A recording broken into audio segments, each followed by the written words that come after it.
आरोग्य भारती संस्था के बारे में बताएं। ये संस्था करती क्या है, इसका क्या विजन है, क्या मिशन है। जैसे आयुर्वेदा भी एक पैथी है, एलोपैथी है, होम्योपैथी है, यूनानी है, तो ये सब पैथीज हैं। जैसे आरोग्य भारती काफ़ी कुछ मिलता जुलता है आयुर्वेदा से। जितनी भी थेरेपीज है उनका अपना एक प्रिंसिपल है जी। हर एक के एक्सपर्टीज भी अलग अलग है। सर्जरी है, इमरजेंसीज है, आपको एलोपैथी में जाना ही पड़ेगा। वो है। पाचन तंत्र से जुड़ी चीजें हैं, आपके लिए आयुर्वेद सबसे अच्छा है। ENT स्किन, इससे जुड़ी चीजें हैं, आपको सबसे अच्छा होम्योपैथी रहेगी। किसी भी चीज को जड़ मूल से खत्म करना है, आप नेचुरोपैथी में जाइए। तो हर थेरेपी की अपनी विशेषता है। कोरोना जैसी महामारी में जी बहुत सारी भ्रांतियों को ठीक किया है। जैसे हर रोग की दवा होगी यह आवश्यक नहीं। नॉन कम्युनिकेबल डिसीजेस, इनकी संख्या आज बहुत तेजी से बढ़ रही है। कितनी हो गई है?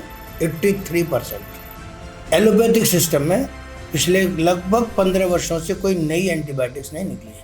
पेशेंट को थेरेपी से मतलब नहीं है। पेशेंट को मतलब है कि मैं रोगी हुआ, मुझे स्वस्थ होना चाहिए जी, कम पैसे में होना चाहिए, जल्दी होना चाहिए। हाँ। जब तक व्यक्ति स्वयं से प्रयत्न नहीं करता तब तक वो ठीक नहीं हो सकता। हेलो स्टूडेंट एंड पेरेंट्स, आप सभी कैसे हैं? उम्मीद करता हूं सारे बढ़िया होंगे, मस्त होंगे, जबरदस्त होंगे। आज एक नया पॉडकास्ट के साथ हाजिर हूं। आज के जो हमारे गेस्ट हैं डॉक्टर अशोक कुमार वासने जी, नेशनल ऑर्गेनाइजिंग सेक्रेटरी हैं आरोग्य भारती संस्था के। मोस्ट वेलकम है सर आपका हमारे चैनल पर। नमस्कार। और आपका जो एक सर से चर्चित जो एक टारगेट विषय है वो ये है one nation one health system. तो ये सर क्या है one nation one health system? अभी जो चिकित्सा व्यवस्था है और चिकित्सा पद्धति है जी हमारे देश में, ये पैथी सेंट्रिक है। जी पैथी सेंट्रिक का अर्थ होता है कि जिस विद्यार्थी ने जिस पद्धति से शिक्षा ली है जी उसके बारे में तो वो सब कुछ जानता है, जी, लेकिन वो दूसरी पद्धतियों में क्या अच्छाइयाँ हैं, विशेषताएं हैं, जी। इसकी जानकारी उसको नहीं होती। भारत में चलने वाली जितनी भी चिकित्सा पद्धतियां हैं जी हर एक की अपनी अपनी कुछ विशेषताएं हैं। जहां उसकी विशेषताएं हैं वहां उसकी कुछ सीमाएं भी हैं। लेकिन एक मजेदार बात यह है कि ये सब एक दूसरे के लिए कॉम्प्लीमेंट्री है, एक दूसरे के लिए परस्पर पूरक है। आज के समय में जो चिकित्सा व्यवस्था है वो ध्यान में आता है, ये बहुत कॉस्टली है। जी कितनी कॉस्टली है कि आज एक परिवार में रोगी बना एक सदस्य, जी, जब वो रिकवर होके बाहर आता है तब तक परिवार बिलो पॉवर्टी लाइन BPL कोटे में चला जाता है। सही कह रहे हैं। और ऐसी संख्या लगभग 50% परिवारों की हो गई है। हर घर में कोई ना कोई रोगी है ही। ऐसे और भी बहुत सारी चीजें हैं। जी, तो अभी केवल इंट्रोडक्शन के लिए इतना ही बताता हूं जी, कि अगर पूरे देश भर में जी, पेशेंट को वास्तव में क्या आवश्यकता है, पेशेंट को थेरेपी से मतलब नहीं है। पेशेंट को मतलब है कि मैं रोगी हुआ, मुझे स्वस्थ होना चाहिए, जी, कम पैसे में होना चाहिए, जल्दी होना चाहिए। हाँ, उसको यही चाहिए, समय कम लगे, पैसा कम लगे, जल्दी से ठीक हो जाए। तो ये कैसे हो सकता है? जब हम अपने पूरे मेडिकल सिस्टम में आमूलचूल परिवर्तन करेंगे। जी, अर्थात बेसिकली जो अभी पैथी सेंट्रिक है इसको हम पेशेंट सेंट्रिक बनाएं कि रोगी को क्या आवश्यकता है, उसके अनुसार हम अपने सिस्टम को डिराइव करें, फ्रेम कर लेंगे, तब उसमें से लगेगा हाँ ये पेशेंट सेंट्रिक है और फ्रेंडली है। जी सर, थोड़ा सा चाहूँगा कि आरोग्य भारती संस्था के बारे में बताएं। ये संस्था करती क्या है, इसका क्या विजन है, क्या मिशन है, और क्या इसमें सिर्फ डॉक्टर ही जुड़ सकते हैं क्या? आरोग्य भारती स्वास्थ्य के क्षेत्र में कार्य करने वाला एक सेवा संगठन है। जी, तो केवल रोगी की चिकित्सा करना इतना ही स्वास्थ्य सेवा नहीं है। स्वस्थ व्यक्ति को स्वस्थ बनाए रखना यह भी स्वास्थ्य सेवा है। और इसलिए आरोग्य भारती ये दूसरे काम को करता है कि हर व्यक्ति स्वस्थ बना रहे, जिसको हम एक सरल भाषा में बोलते हैं, prevention is better than cure.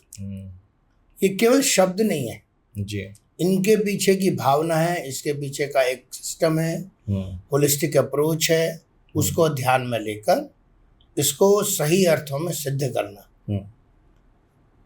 और अगर पॉजिटिव वे में कहें तो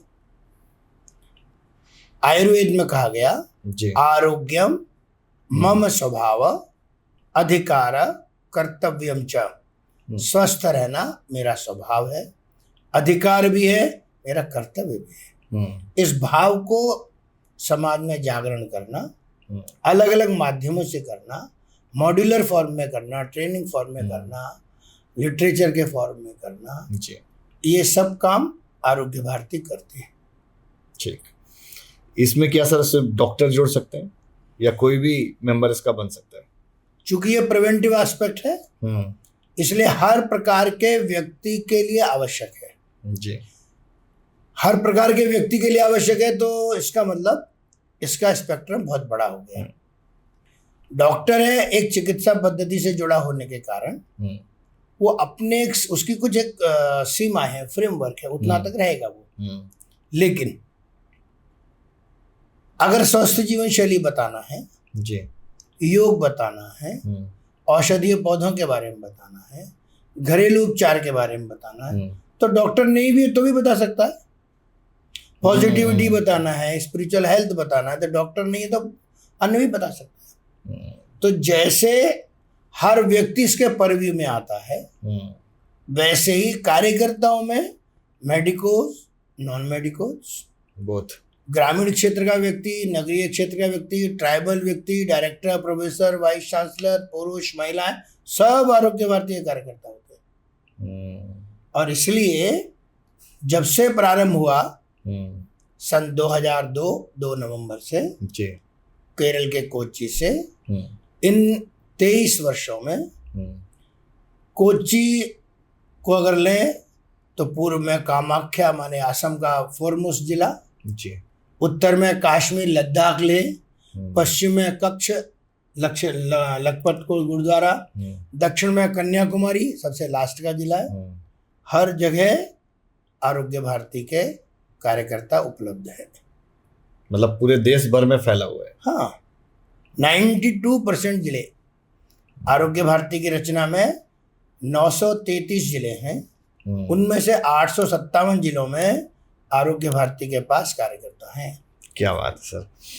थोड़ा सा सर अब हम पैथी में आएंगे क्योंकि पैथी की बात चल रही है। जैसे आयुर्वेदा भी एक पैथी है, एलोपैथी है, होम्योपैथी है, यूनानी है, तो ये सब पैथीज हैं। जैसे आरोग्य भारती काफी कुछ मिलता जुलता है आयुर्वेदा से? नहीं, ऐसा नहीं है। ऐसा है कि स्वास्थ्य को आप संपूर्णता में देखिए, टोटलिटी में। जितनी भी थेरेपी है उनका अपना एक प्रिंसिपल है जी। जैसे एलोपैथिक सिस्टम सिम्प्टोमेटिक ट्रीटमेंट पर बल देता है, जो सिम्टम है उसको कैसे आप ठीक करोगे इस पर बल देता है जी। आयुर्वेद है वो जीवन शैली से जुड़े और अन्य इस तरह से जुड़े हुए विषयों को अधिक महत्व देता है। होम्योपैथी है कोई भी सिम्टम आ रहा है तो उसका पॉजिटिव फैक्टर कौन सा है, किस कारण से हो रहा है, उसके हिसाब से उसका ट्रीटमेंट रीजन क्या है। हाँ, वैसे हर थेरेपी का अलग अलग है। यूनानी है उसका एक अलग है, सिद्धा का अलग है, सोवारिंपा का अलग है। अलग अलग थेरेपीज की अलग अलग विशेषता है और हर एक के एक्सपर्टीज भी अलग अलग है। सर्जरी है, इमरजेंसीज है, आपको एलोपैथी में जाना ही पड़ेगा। वो है। पाचन तंत्र से जुड़ी चीजें हैं, आपके लिए आयुर्वेद सबसे अच्छा है। ईएनटी, स्किन, इससे जुड़ी चीजें हैं, आपको सबसे अच्छा होम्योपैथी रहेगी जी। आपको नर्वस सिस्टम में जाना है, अदर थेरेपीज में जाइए, ऑक्यूपंक्चर जाइए, ऑक्यूप्रेशर जाइए, न्यूरोथेरेपी में जाइए, सुडोकू में जाइए, मैग्नेटोथेरेपी में जाइए, उसमें जाइए। किसी भी चीज को जड़ मूल से खत्म करना है आप नेचुरोपैथी में जाइए। तो हर थेरेपी की अपनी विशेषता है।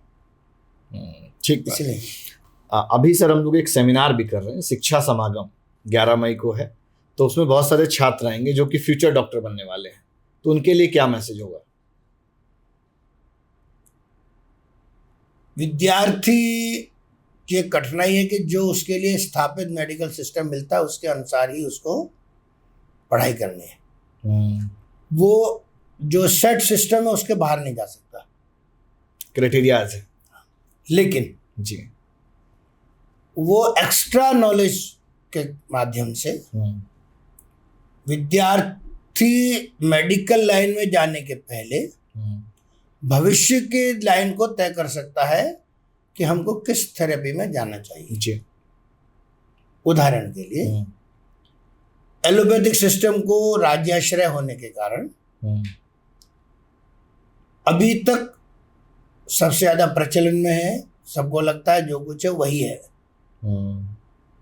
लेकिन जो अदर सिस्टम्स हैं जिनको World Health Organization traditional medicine system के अंतर्गत कंसीडर करता है, आयुष जिसको हम बोलते हैं, हाँ आयुष, इनकी हर एक की अलग अलग विशेषता है। और सौभाग्य से कहें दुर्भाग्य से कहें, कोरोना जैसी महामारी में जी बहुत सारी भ्रांतियों को ठीक किया है। जैसे हर रोग की दवा होगी यह आवश्यक नहीं है। अभी तक जन सामान्य को लगता था रोग हुआ तो दवा होनी चाहिए, लेकिन ऐसा होता नहीं जी, दवा नहीं भी हो सकती है। कोरोना ने सिद्ध कर दिया। कोरोना ने सिद्ध कर दिया कि अगर दवा नहीं है तो हम और क्या रास्ते हो सकते हैं हमारे पास। तो प्रिवेंटिव एस्पेक्ट से जुड़े हुए छोटे छोटे उपक्रम जी, ये हमारे पास रास्ते हो सकते हैं। और एक चीज सिद्ध की कोरोना ने कि स्वास्थ्य को पैसे से नहीं खरीदा जा सकता। सेकेंड वेव के समय लोगों के पास पैसा था लेकिन हॉस्पिटल में बेड नहीं थे। जी सही कह रहे हैं। और चौथी चीज तय की कि डॉक्टर, हॉस्पिटल्स, दवाएं ये केवल सहायक है। हाँ, जब तक व्यक्ति स्वयं से प्रयत्न नहीं करता तब तक वो ठीक नहीं हो सकता। जी, my health is my responsibility, यह भी एक पहलू है। और इसलिए ऐसे जो विषय है जी, ये प्रकृति ने अब सेट कर दिए हैं।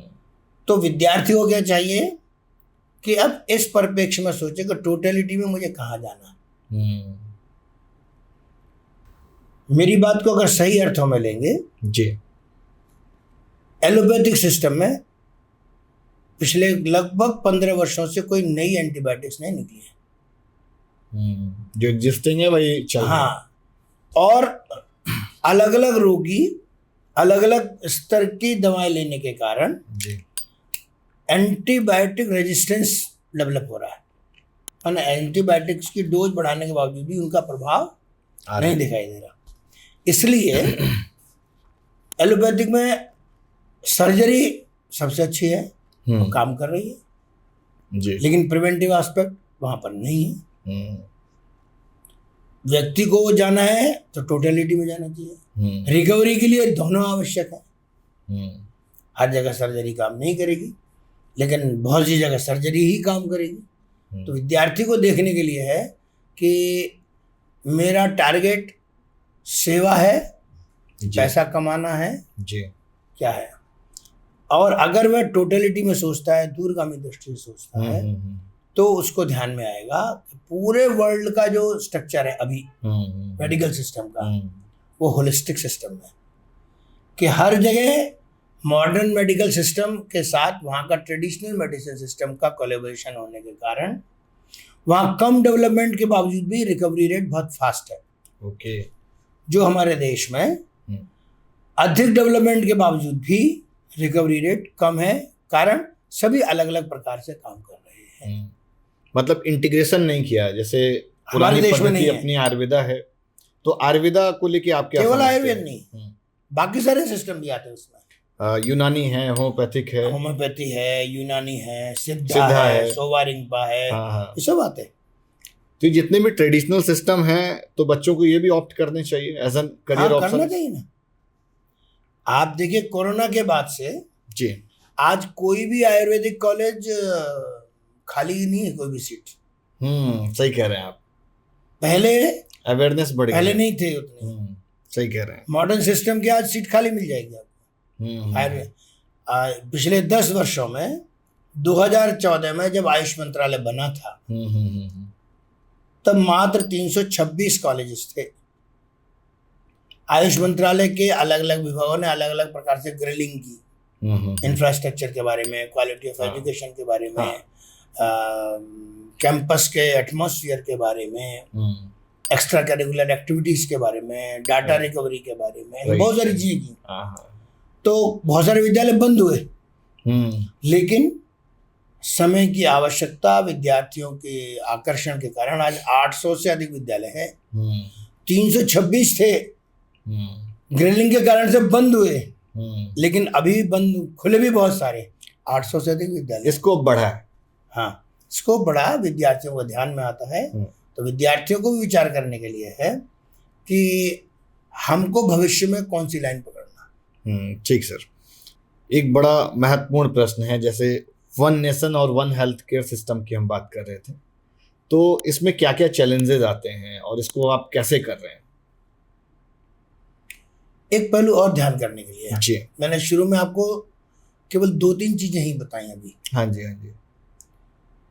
इनके 2-3 पहलुओं को और ध्यान करने के लिए, अभी का जो मेडिकल सिस्टम है जी, रिमोट एरियाज में आज भी क्वालिटी हेल्थ सर्विसेज नहीं है।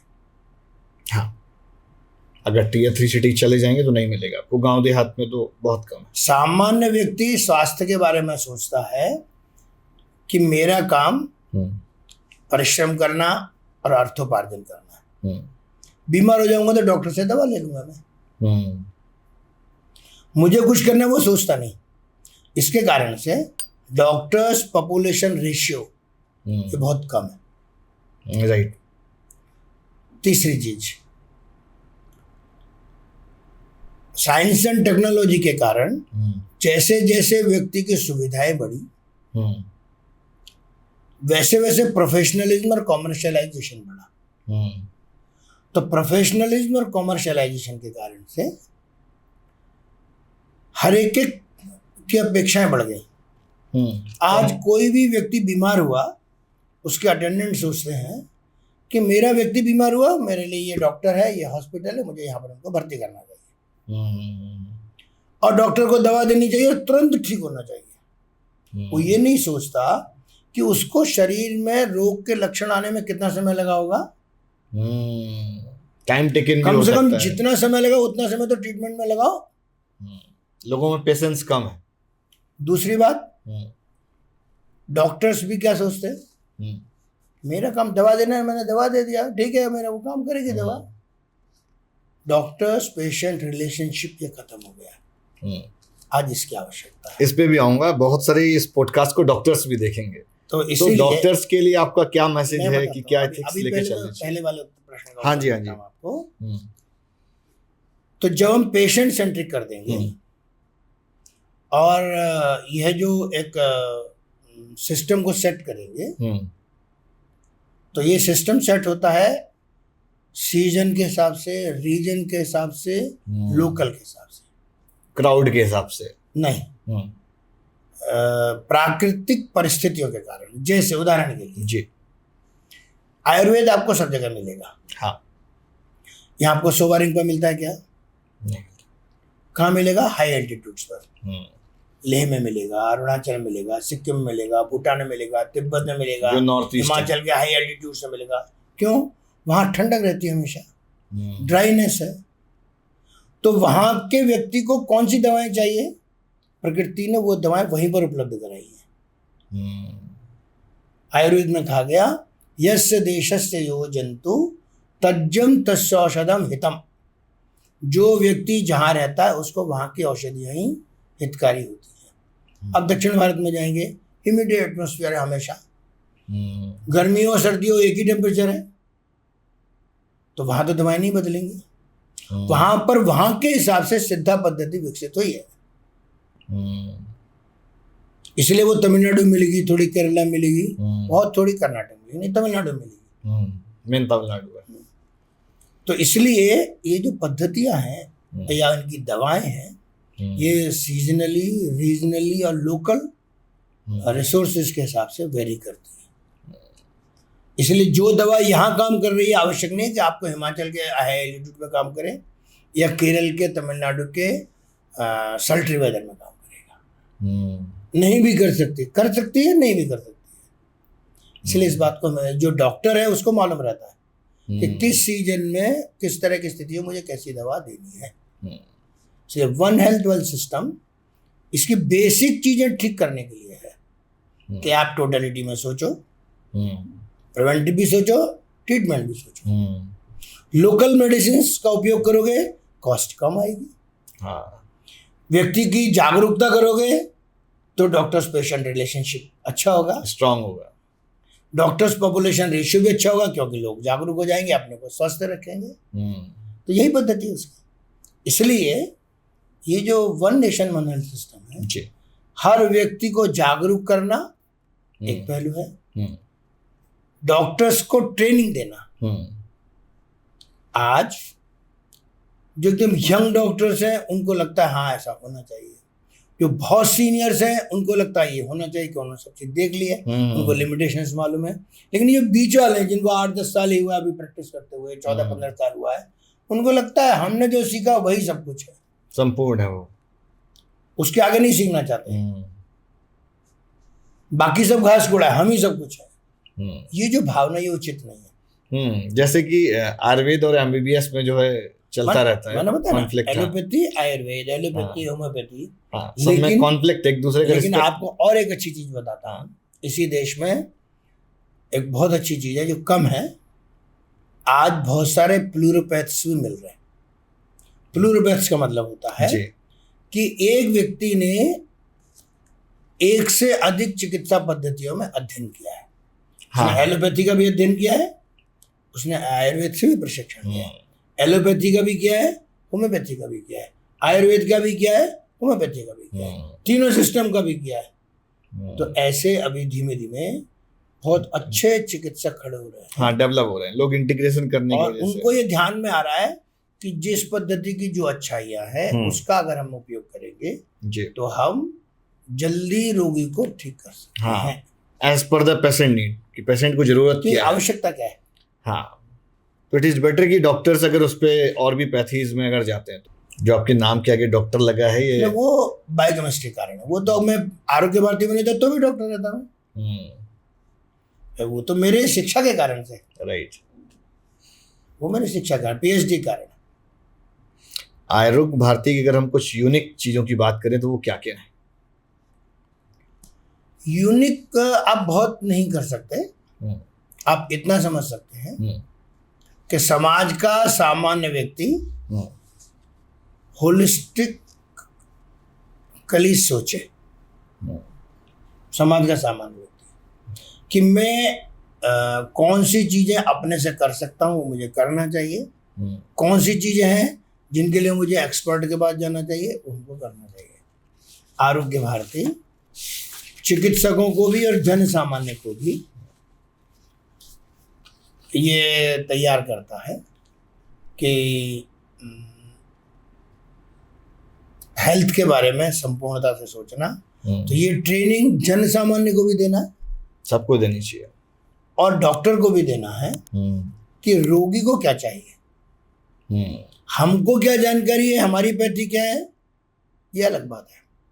लेकिन कठिनाई है कि डॉक्टर ने पढ़ा नहीं इसलिए मालूम नहीं।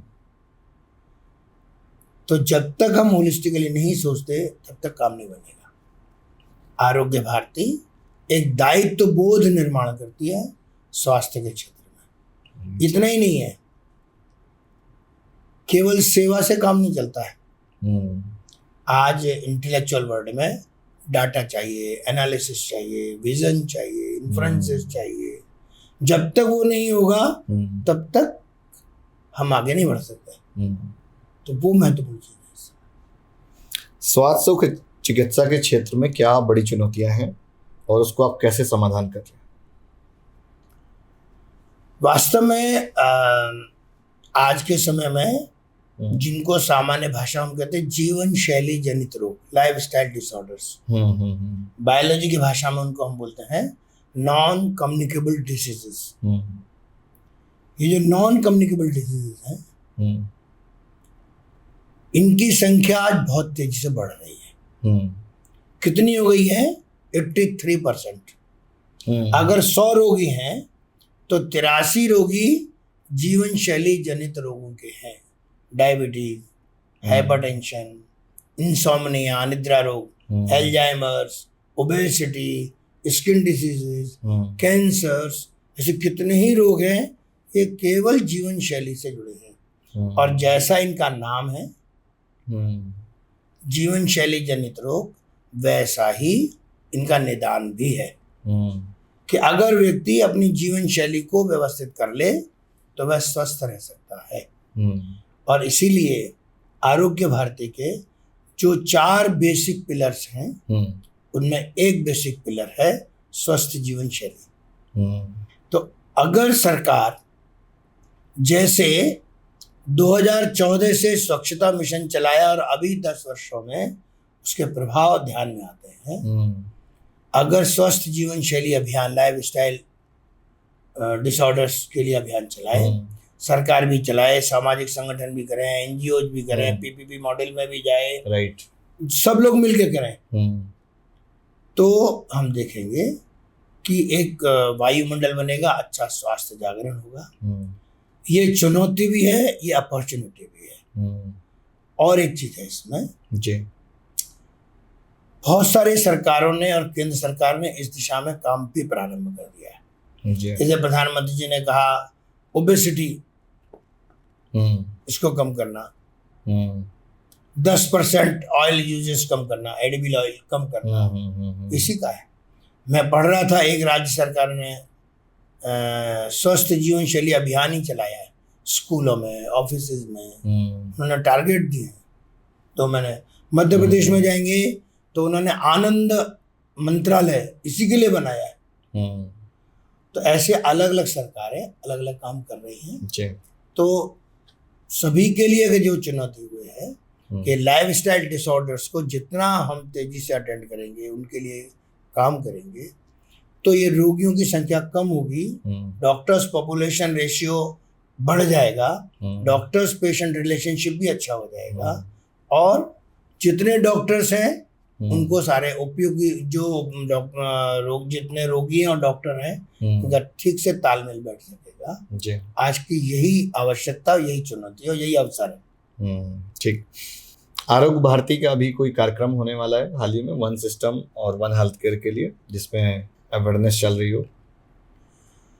आरोग्य भारती वैसे तो अखिल भारतीय स्तर पर अलग अलग पहलू को लेकर के बहुत सारे कार्यक्रम होते रहते हैं जी। इस विषय पर आरोग्य भारती ने 3 वर्ष पूर्व भोपाल में एक अखिल भारतीय सेमिनार की थी, छोटी सेमिनार की थी, 1 दिन की।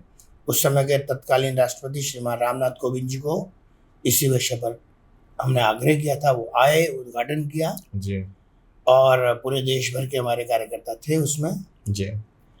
अभी 3 वर्ष के बाद फिर आगे आने वाले 29-30 मई को आरोग्य भारती, एम्स भोपाल और मध्य प्रदेश शासन के सहयोग से जी, ये 2 दिन की एक नेशनल सेमिनार है, जिसमें सभी प्रकार के एक्सपर्ट्स भाग लेने वाले हैं। विषय यही रखा है, नाम दिया है आरोग्य मंथन 2। पहले वाले का आरोग्य मंथन 1 था, इसका आरोग्य मंथन 2 दिया है।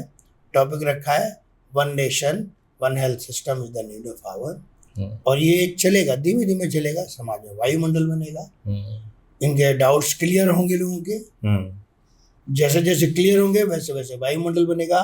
तो जब कभी भी पॉलिसी पब्लिक डोमेन में आएगी तो उसके लिए एक पहले से तैयार वायुमंडल मिलने के कारण एक्सेप्टेंस में सुविधा होगी। जैसे अगर हम आपका लाइफस्टाइल रूटीन पूछें? मेरा लाइफस्टाइल रूटीन बाकी से मैच नहीं करेगा, तो इसीलिए तो मैं चाहूँगा आप बताएं। क्यों नहीं मैच करेगा? मैं महीने में 26-27 दिन मुझे प्रवास में रहना होता है। रोजाना रात्रि में यात्रा होगी, दिन में दिन भर कार्यक्रम होंगे। अभी दक्षिण भारत में तुरंत उत्तर भारत में मिलेंगे, कभी पूर्व भारत में मिलेंगे, रोजाना अलग स्थान होगा। तो इसलिए मेरे लिए हाँ मैच नहीं करेगा बाकी लोगों से, मैच नहीं करेगा, बस 2 ही 3 चीज मैच करेंगी। प्रातःकाल सूर्योदय के पहले जागना, बिस्तर छोड़ना, अपना नियमित व्यायाम, जो आप कहीं भी हैं, ट्रेन में भी हैं, हम करते बराबर। भोजन जहां भी रहेंगे वहां का लोकल भोजन करना। हम संघ के प्रचारक हैं तो सामान्य रूप से बाहर का भोजन पसंद नहीं करते। जो घर में बनता है सीधा सरल, सबसे अच्छा वही भोजन है। और रीजनल, सीजनल, लोकल। आप जाड़े में भी खीरा खाओगे ये नहीं है, गर्मी में भी मटर गोभी खाओगे वो भी ठीक नहीं है। वो पता रहना चाहिए। और जितनी आवश्यकता उतना खाना है, ज्यादा नहीं खाना चाहिए। हम जहाँ भी जाएंगे तो अतिथि रहते हैं, तो हर व्यक्ति को लगता है सब खूब खूब खिलाओ। तो हमारा पेट ना हो गया जैसे नगर पालिका का डस्टबिन हो गया। तो हम ये चिंता करना हमारा काम वो करते हैं। इसीलिए आप कम लेते हैं? नहीं, हम लेते हैं जितना हमको आवश्यकता, हम लेते हैं, व्यायाम करते हैं और नियमित करते हैं। और एक और चीज है, नियमित अध्ययन करना। बिना अध्ययन के हम बोल नहीं सकते। हर बार हमको नई चीज बोलनी है, हर बार नए तथ्य देने हैं, नए चीजें जोड़नी है। तो वही व्यक्ति अगर बार बार भी सुनेंगे तो उनको ऊब हो जाएगी। और परफेक्शन के साथ भी होना चाहिए। तो ऑडियंस कैसी है उसके अनुसार बोलना। तो सर मेरा एक सेमिनार है शिक्षा समागम 3.0 11 मई को, तो उसमें स्टूडेंट्स भी आ रहे हैं, डॉक्टर्स भी आएंगे और बहुत सारे विद्यालयों के संस्थापक भी आएंगे, चेयरमैन भी आएंगे। तो उनके लिए क्या मैसेज आपका? स्वास्थ्य को संपूर्णता में देखते हुए पहली चीज स्वयं स्वस्थ रहने के लिए प्रयत्न करते हुए दिखाई पड़ना चाहिए जी। स्वास्थ्य एक ऐसी चीज है कि केवल सोचने से काम नहीं चलता। नहीं, मैं सुबह जल्दी उठूंगा, लेकिन उठते हैं क्या? मुझे व्यायाम करना अच्छा लगता है, लेकिन मैं करता हूँ क्या? तो स्वास्थ्य एक ऐसी चीज है कि प्रत्यक्ष करना पड़ता है। जब तक करेंगे नहीं, स्वस्थ नहीं रहेंगे। स्वस्थ रहेंगे तो दुनिया में कुछ भी प्राप्त कर सकते हैं, और सब कुछ होने पर भी स्वास्थ्य अगर नहीं तो कुछ भी नहीं मिल सकता। इसलिए स्वयं प्रयत्न करना। हम विद्यार्थी हैं, डॉक्टर हैं, मालिक हैं, छोटे हैं, बड़े हैं, कैसे भी हैं जी, ये प्राइमरी चीज है जो अनिवार्य है, और बिना किए होते नहीं, करना पड़ता है इसे। ये बेसिक है, करना तो पड़ेगा ही। ठीक है सर, तो इसी के साथ हम इस कार्यक्रम को जो है संपन्न करेंगे और मिलते हैं आप सभी को किसी नए पॉडकास्ट के साथ में। नमस्कार। नमस्कार।